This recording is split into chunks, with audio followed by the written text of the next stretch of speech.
తుళ్లూరు మండల తెలుగుదేశం నాయకుల మధ్య విభేదాలు బగ్గుమన్నాయి.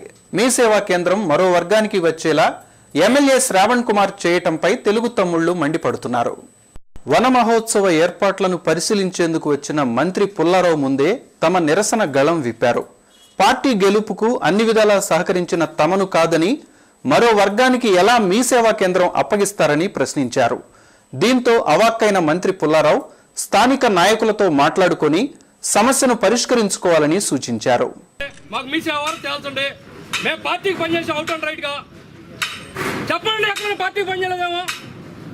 ఒక జెన్యూన్ పర్సన్ కి ఈ సేవ వచ్చింది. శ్రావణ్ గారు మా ప్రజాప్రతినిధి, మీరు మా మినిస్టర్ జిల్లా పార్టీ అధ్యక్షుడుగా చేశారు కాబట్టి మిమ్మల్ని చేతులెత్తి నమస్కారం పెట్టి అడుగుతున్నాం, మాకు ఈ సేవ న్యాయం చేయండి. నేను ఆ ఊర్లో వాళ్ళ మధ్య సమస్యలు పరిష్కరించుకోవడం అనేది 3 వంతులు అది వ్యక్తిగతంగా ఒకటి చెప్పారు.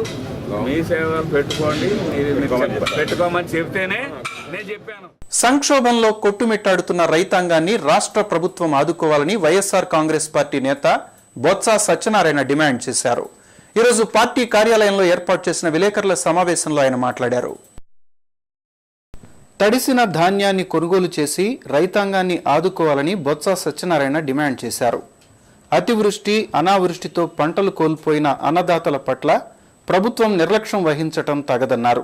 కాంట్రాక్ట్ అవుట్సోర్సింగ్ ఉద్యోగులను రెగ్యులర్ చేసి పెంచిన వేతనం అందించాలని డిమాండ్ చేశారు. 26న నగరంలో జరిగే రాజ్యాంగ ఆమోద దినోత్సవాన్ని జయప్రదం చేయాలని బొత్స సత్యనారాయణ కోరారు. పార్టీ నేతలు అంబటి రాంబాబు, ఎమ్మెల్యే ముస్తఫా, లేళ్ల అప్పిరెడ్డిలతో కలిసి మంగళవారం ఆయన విలేకరులతో మాట్లాడారు.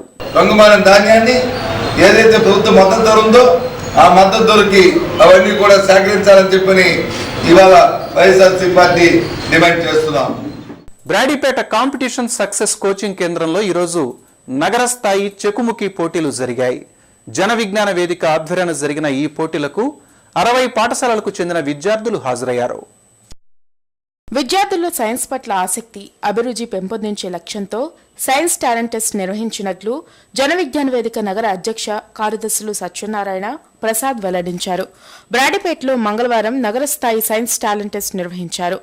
ఈ సందర్భంగా సత్యనారాయణ ప్రసాద్ మాట్లాడుతూ విద్యార్థుల్లో దాగి ఉన్న సృజనాత్మక శక్తియుక్తులను వెలికితీసే ధ్యేయంతో టాలెంట్ టెస్టుల నిర్వహణ చేపట్టామన్నారు. పాఠశాల స్థాయిలో విజేతలకు నగర స్థాయిలో పోటీలు నిర్వహించామన్నారు. అనంతరం తరాలలో జిల్లా స్థాయి, తిరిగి నగరంలో రాష్ట్ర స్థాయి పోటీలు నిర్వహిస్తామని సత్యనారాయణ ప్రసాద్ వివరించారు. జన విజ్ఞాన వేదిక ఆధ్వర్యంలో ప్రతి సంవత్సరం నిర్వహించే చెకుముకి టాలెంట్ టెస్ట్ పాఠశాల స్థాయిలో నిర్వహించడం జరిగింది. దాని నుంచి ప్రథమ స్థానం పొందిన వాళ్ళు నగర స్థాయిలో ఈరోజు పాల్గొనడం జరుగుతుంది. ఈ ప్రతి సంవత్సరం కూడా ఈ చెకుముకి టాలెంట్ టెస్ట్లో పాల్గొనే విద్యార్థులు తర్వాత మళ్ళీ జిల్లా స్థాయి జరుగుతుంది, తెనాలిలో జరుగుతుంది జిల్లా స్థాయి, తర్వాత రాష్ట్ర స్థాయి మరలా గుంటూరులోనే జరుగుతుంది. కార్తీక పౌర్ణమి సందర్భంగా రేపు సాయంత్రం ఎన్టీఆర్ స్టేడియంలో మహారుద్రాభిషేకం నిర్వహిస్తున్నట్లు గీతాంజలి ఆర్కెస్ట్రా ప్రతినిధి మిమిక్రీ శివ వెల్లడించారు.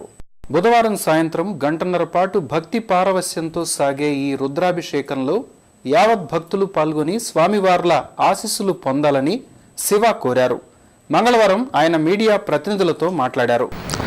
విశ్వశాంతిని కోరుకుంటూ గీతాంజలి ఆర్కెస్ట్రా ఆధ్వర్యంలో మరి ఈ కార్తీక మాసంలో కార్తీక పౌర్ణమి రోజు మహారుద్రాభిషేకం తలపెట్టడం జరిగింది. ఈ కార్యక్రమం అంతా కూడా ఎన్టీఆర్ స్టేడియంలో కార్తీక పౌర్ణమి అంటే 25వ తారీఖు రేపు సాయంత్రం 6:25 ఖచ్చితంగా ప్రారంభమవుతుంది. 1.5 గంట పాటు ఈ అభిషేకం జరుగుతూ ఉంటుందండి. సో అందరూ కూడా వచ్చి ఆ శివుడి ఆశీస్సులు పొందుతారని కోరుకుంటున్నాం. వర్షాభావ పరిస్థితుల కారణంగా ఎండిపోయిన పంటలకు నష్టపరిహారం చెల్లించాలని అఖిల భారత రైతు కూలీ సంఘం డిమాండ్ చేసింది. ఈ మేరకు కలెక్టరేట్ వద్ద ధర్నా నిర్వహించారు. ప్రతి క్వింటాలకు 8,000 రూపాయల మద్దతు ధర ప్రకటించాలని అఖిల భారత రైతు కూలీ సంఘ కన్వీనర్ వి నరసింహారావు డిమాండ్ చేశారు. రైతుల ధర్నాను ఉద్దేశించి ఆయన మాట్లాడారు. వ్యవసాయ కూలీలకు ఉపాధి హామీ పథకాన్ని వర్తింపచేసి నెలకు 26 రోజులు పని కల్పించాలని కోరారు. కింటా 8,000 చేసి కొనాలని సీసీఐ ద్వారా ప్రభుత్వం కొనిపించాలని అఖిల భారత రైతు సంఘం డిమాండ్ చేస్తుంది.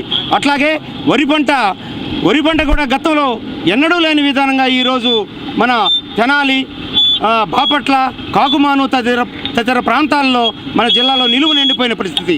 అందుకని ఎండిపోయిన పంటలకు ఎకరానికి 20,000 నష్టపరిహార ప్రభుత్వం చెల్లించి రైతుల్ని ఆత్మహత్యల దారి పట్టకుండా రక్షించాలని మా అఖిల భారత రైతు కూలీ సంఘం ఈరోజు ఈ ధర్నా కార్యక్రమాన్ని నిర్వహించి కలెక్టర్ గారికి మెమోరాండం ఇవ్వడం జరుగుతుంది.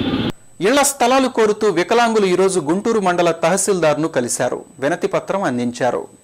నగరంలో నిలువ నీడలేని అందులు వికలాంగులకు ఇళ్ల స్థలాలు ఇచ్చి ఆదుకోవాలని టీడీపీ జిల్లా కార్యనిర్వాహక కార్యదర్శి కసుకుర్తి హనుమంతరావు కోరారు. వికలాంగులతో కలిసి మంగళవారం మండల తహసీల్దార్ రజనీకుమారికి వినతి పత్రం అందించారు. ఈ సందర్భంగా హనుమంతరావు మాట్లాడుతూ గత 10 ఏళ్ల కాంగ్రెస్ హయాంలో వికలాంగులకు జరిగింది శూన్యమన్నారు.